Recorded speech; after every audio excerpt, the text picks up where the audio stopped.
Hello friends, काल आपण इतिहासाच्या 8व्या धड्याला सुरुवात केली होती आदर्श राज्यकर्ता म्हणून. आणि त्यामध्ये आपण शिवाजी महाराजांचा अष्टपैलू व्यक्तिमत्वाचा अभ्यास करत होतो. आणि त्याच्यामध्ये आपण शिवाजी महाराजांचं सहिष्णू वर्तन कशा स्वरूपाचं आहे इथपर्यंतची माहिती घेतली होती, बरोबर आहे. आता सहिष्णू वर्तनामध्ये आपण बघितलं की शिवाजी महाराजांचं इतर जेवढं स्वतःच्या धर्मावर प्रेम होतं तसंच इतर धर्मांवरही त्यांचा तितकाच आदर होता. आणि त्या आदरार्थी उदाहरण आपण काल बघितलं की शिवाजी महाराजांनी सैनिकांसाठी सक्त नियम केलेला होता. आणि तो नियम काय होता की मोहिमेवर असताना मशिदीला धक्का लागू नये, कुराणची एखादी प्रत हाती पडल्यास तिला पूज्यभाव दाखवून ती मुसलमान व्यक्तीच्या स्वाधीन करावी. ह्यावरूनच त्यांनी केलेल्या गोष्टी किती थोर किंवा मोठ्या स्वरूपाच्या आहे एकंदरीत ह्यावरून लक्षात येतं, बरोबर आहे. आणि इथपर्यंतच्या गोष्टींचा आपण अभ्यास केला. त्यानंतर आपण पुढेच्या भागाकडे वळणार आहोत. उत्तरार्ध पाहणार आहोत ते म्हणजे स्वातंत्र्याची प्रेरणा. ते कसे लोकांना देत पहा. शिवाजी महाराजांच्या स्वराज्य स्थापनेच्या प्रयत्नांना एक वेगळे मूल्य आहे आणि ते मूल्य स्वातंत्र्याचे आहे. दुसऱ्या कोणत्याही सत्तेचे वर्चस्व न मानता आपले स्वतंत्र व सार्वभौम अस्तित्व ठेवणे हाच हेतू त्यामागे आहे, बरोबर आहे. परकीय आणि अन्यायी सत्तेच्या विरोधात संघर्ष करताना महाराजांनी इतरांनाही स्वातंत्र्याची प्रेरणा दिली. म्हणजे इतर जे काही लोक आक्रमण करून जे काही आपली सत्ता प्रस्थापित करायचे, बरोबर आहे, आणि त्या परकी लोकांना किंवा त्यांच्या विरुद्ध आपण का बरं त्यांचा अन्याय सहन करावा, बरोबर आहे. त्यांच्या त्या सत्तेवर सतत विरोध करत संघर्ष करावा, म्हणजेच ती एका प्रकारे आपल्याला मिळणारी एक प्रेरणाच आहे, बरोबर आहे. मुघलांच्या सेवेत असलेला जो काही छत्रसाल जेव्हा महाराजांना भेटला तेव्हा त्यांनी त्यास बुंदेलखंड स्वतंत्र राज्य निर्माण करण्याची प्रेरणा दिली होती. म्हणजे अशा प्रकारे आपण एक स्वराज्य किंवा स्वतंत्र राज्यामध्ये आपण जगावं असं एक काय म्हणून आपण प्रेरणा किंवा मोटिवेशन देण्याचं कार्य हे महाराजांचं खूप मोठं होतं. आणि त्याच्यावरून त्यांच्या कार्याची थोरवी कशा स्वरूपाची आहे एकंदरीत हे सगळ्या याच्यावरून आपण शेवटच्या टप्प्याकडे वळतो की याच्यावरून त्यांचं कार्य कशा स्वरूपाचं होतं आहे, त्यांचं व्यक्तिमत्व कसं आहे, त्यांच्यामध्ये कोणकोणत्या क्वालिटी आहेत, बरोबर आहे, जर आपण पर्सनॅलिटी म्हणतो, किंवा त्यांच्या ते असलेले जे काही व्हॅल्यूज आहेत त्या कशा स्वरूपाचे होतात. मग सगळं त्यांचं वैयक्तिकपासून सामाजिक दृष्टिकोनापर्यंत धार्मिक दृष्टिकोन आहे, शैक्षणिक दृष्टिकोन आहे किंवा राजनीतिविषयक दृष्टिकोन आहे, बरोबर आहे, इतरांविषयीचं प्रेम आहे. म्हणजे हे सगळ्या गोष्टींचं त्यांचं काय थोरवी आहे ही महाराजांची थोरवी आपल्याला पाहावायची. पहा, महाराजांच्या कार्याची थोरवी. महाराजांनी अनेक शत्रूंशी संघर्ष करत करत स्वराज्याची स्थापना केली आणि ही कृतीच त्यांचे युगप्रवर्तक सिद्ध करते. म्हणजे युगामध्ये त्यांनी जे काही काळामध्ये त्यांनी जे काही राज्य केलं त्या काळातलं ते युग बदल घडून आणण्याचं, युग परिवर्तन म्हणजे बदल, चेंज घडून आणण्याचं कार्य त्यांच्या हातून सिद्ध करतात. परंतु त्या कृतीखेरीज त्यांच्या व्यक्तिमत्वामध्ये इतर अनेक सद्गुणांचा समुच्चय होता. सद म्हणजे चांगले, बरोबर आहे. म्हणजे इतरांना मदत म्हणजे त्यामध्ये स्वतःचा काही अर्थ नसून परोपकाराची काही कृती आपण म्हणतो ती कृती म्हणजे सद्गुण होय, बरोबर आहे. आणि ते सद्गुणांचा समुच्चय संपूर्ण शिवाजी महाराजांमध्ये आढळायला आपल्याला पाहायचं मिळते. आता त्यांचे काय काय गुण होती की महाराज हे अत्यंत बुद्धिमान होते. त्यांनी अनेक स्वरूपाच्या विद्या आत्मसात केल्या होत्या. त्यांना अनेक स्वरूपाच्या ज्याला आपण भाषा म्हणूया किंवा त्या काळातल्या असलेल्या ज्या काही लिपी आहेत, लिखाणाच्या पद्धती, त्या त्यांना अवगत होत्या, बरोबर आहे. लहानपणीच त्यांच्या आई किंवा वडिलांनी त्यांना एवढं स्वराज्याविषयीचं ज्ञान किंवा काय म्हणू आपण त्याला अलौकिक ज्ञान देण्याचं कार्य किंवा संस्कार केलं की त्या संस्कारामुळे त्यांचं चारित्र्य एवढं मोठं बनलं की त्यांच्यामध्ये सामर्थ्यता, शालीनता, पराक्रमता हे सगळ्या गोष्टी जणू काही लहानपणापासूनच त्यांच्यामध्ये होत्या की काय असं एक जाणवायला मिळतं. आणि त्याचसोबत त्यांच्याकडे जे असणारं जे काही नेतृत्व आहे किंवा व्यवस्थापन शैली आहे, दृष्टीपणा आहे, म्हणजे लांबवर एक भविष्य पाहण्याची ज्याला आपण कला म्हणूया, बरोबर आहे. राजकीय मुसद्देगिरी, ज्याला मुसद्देगिरी म्हणजे त्यामध्ये चतुराई ज्याला आपण म्हणूया, बरोबर. राजनीतीविषयी कशा हिशोबाने डावपेचला प्रसंगाला तोंड दिलं गेलं पाहिजे, मुलकी आणि लष्करी प्रशासनाविषयीचे प्रभावी धोरण कशा स्वरूपाचं आहे, सत्य आणि न्याय यावरील त्यांची निष्ठा, सर्वांना समान वागणूक देण्याची वृत्ती, भावी गोष्टींचा आराखडा तयार करण्याचं नियोजन, नियोजित प्रकल्प तडीला नेण्याचे कौशल्य, संकटात खचून न जाता उफाळून येण्याचा निर्धार आणि सदैव जागरूक राहण्याचा सावधपणा, असं असंख्य छोटे मोठे ज्याला आपण गुण म्हणूया, हे सगळे गुण, सगळ्या गुणांचा समुच्चय जे काही म्हटलेलं आहे, हे सगळा जो काही भार सगळा म्हणूया तो महाराजांच्या एकट्या ह्या जीवामध्ये पाहावयास मिळाला. त्यामुळेच हे अलौकिक व्यक्तिमत्व जे काही जन्माला आलं तेच छत्रपती म्हणून पुढे घोषित झालं, हे आपल्या सगळ्यांनाच माहिती आहे. बरोबर आहे.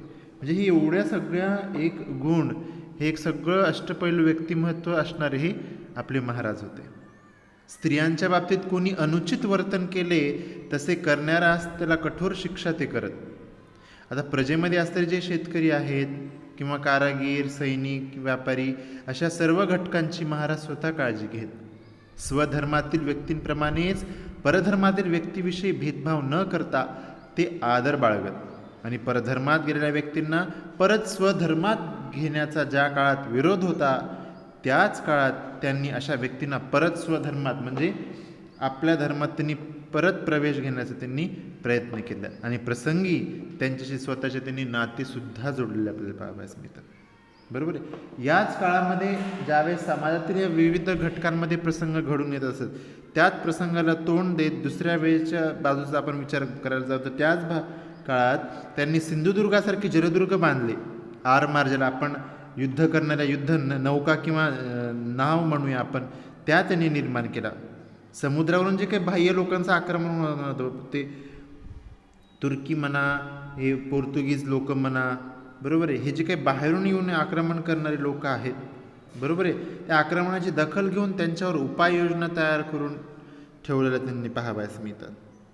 आणि ज्यावेळेस त्यांनी स्वतःचा राज्याभिषेक करून घेतलं, ते स्वतःचे अधिकृत राजे बनले आणि त्यांनी त्यांच्या राज्याभिषेकानंतर धार्मिकदृष्ट्या वेगळ्या प्रकारचा परत दुसरासुद्धा म्हणजे राजनैतिक विषयक तर राज्याभिषेक करून घेतला, पण धार्मिक विधीनुसार सुद्धा त्यांनी स्वतःचा राज्याभिषेक करून घेतला. म्हणजे एकंदरीतच कृतीवरून ते फक्त राजकीय नेते नाही, तर धार्मिक क्षेत्रातले क्रांतिकारत्वसुद्धा त्यांच्या व्यक्तिमत्वामध्ये होतं, हे आपल्याला यावरून पाहावयास मिळतं. बरोबर आहे. आणि ज्यावेळेस हे सगळ्या गोष्टी होत असताना स्वराज्यावर जेव्हा जीवघेणे संकट येत, तेव्हा सहकाऱ्यांऐवजी त्यांच्यासह ते स्वतः त्या संकटांना भिडत. म्हणजे फक्त सहकाऱ्यांना युद्धावर पाठवून ते मोकळे होत नाही, तर स्वतः तिथं जाऊन ते युद्धाला आपण सडेतोड उत्तर देत होते. त्यामुळे त्यांच्या सहकारी स्वराज्यासाठी प्राण अर्पण करायला पण ते कमी पडले नाही, धजले नाहीत. त्यांनी सिद्ध करून दाखवलं. बाजीप्रभू देशपांडे, मुरारबाजी आहेत, असे अनेक व्यक्ती आहेत की ते स्वतःच्या गोष्टीचा विचार न करता त्यांनी आधी महाराजांसाठी आपलं बलिदान दिलं. ही खूप मोठी गोष्ट आहे. बरोबर आहे. अर्थात केवळ अशा मोठ्या संकटांना धैर्याने आणि निर्भयपणाने सामोरे जाणे एवढंच त्यांचं मोठेपण नव्हते. त्यांनी आपल्या स्वराज्याला नैतिकतेचा आणि गुणवत्तेचा आधार द्यायचा होता. म्हणूनच महत्त्वाच्या गोष्टीप्रमाणे छोट्या छोट्या गोष्टींच्या बाबतीतही त्यांनी संमतींना योग्य आदेश दिल्याचे आढळते. मग ते धार्मिक दृष्टीकोनातून तुम्ही बघितलं, कुराणासंबंधीचं आहे किंवा परकीय ज्यांनी आक्रमणामध्ये ज्यांनी शरणागती पत्करली अशांचा आदरभाव आहे, किंवा जे रोगी लोक आहेत त्यांना दुरुस्ती करण्याचं, औषधं देण्याचं काम, हे एकंदरीत गोष्टीवरून त्यांचं लक्षात आलं की त्यांनी इतरांविषयीला किती त्यांनी छोट्या छोट्या गोष्टीला त्यांनी महत्त्व दिले किंवा किती प्रेम दिले, यावरून लक्षात येतं. सैनिकांना शेतकऱ्यांच्या शेतातील भाजी देखील जबरदस्तीने घेता कामा नये, या अर्थाचा आदेश त्या दृष्टीने आदर्श होता.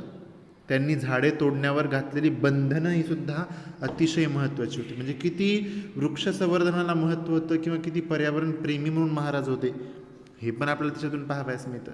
किल्ल्यावरील कचरा इकडे तिकडे कुठेही न टाकता परसात जाळावा आणि त्याच्या राखेवर भाजीपाला पिकवावा, असा आदेश. म्हणजे किती ते दूरदृष्टी विचारवंत होते. म्हणजे एक नॉर्मल राजाच म्हणून त्यांचं कार्य नाही, तर ॲज अ ह्युमन बिईंग ज्याला आपण म्हणूया, किंवा एक योग्य शेतकरी म्हणून ज्याला आपण म्हणूया, अशा सगळ्या म्हणजे गुणांनी युक्त असते शिवाजी महाराज होते. ते स्वराज्याची उभारणी करताना बारीक सारीक बाबींकडे किती लक्ष देत होते, यावरून आपल्याला स्पष्ट होते, किंवा किती त्यांची बारीक नजर ज्याला आपण म्हणूया, सूक्ष्म गोष्टींचं निरीक्षण त्यांचं होतं. ते केवळ योद्धे नव्हे तर एक नव्या स्वतंत्र, नीतिमान आणि सुसंस्कृत समाजाची निर्मिती करणारे एक शिल्पकार होते. आणि त्यांची थोरवी जी काय आहे ही सर्वांगीण स्वरूपाची आहे आणि त्याची जी महती आहे ती एवढी मोठी स्वरूपामध्ये आहे की त्यांनी वेगवेगळ्या लोकांनी त्यांच्यावर अनेक स्वरूपाची पवाडे रचलीत, अनेक स्वरूपाच्या गाथा रचल्यात किंवा अनेक ग्रंथांच्यावर त्यांच्यावर चरित्र लिहिले. एवढे महान व्यक्तिमत्व महाराज होते. आपल्या राष्ट्रीय चळवळीमध्ये महाराज हे एक मोठे प्रेरणास्थान होते.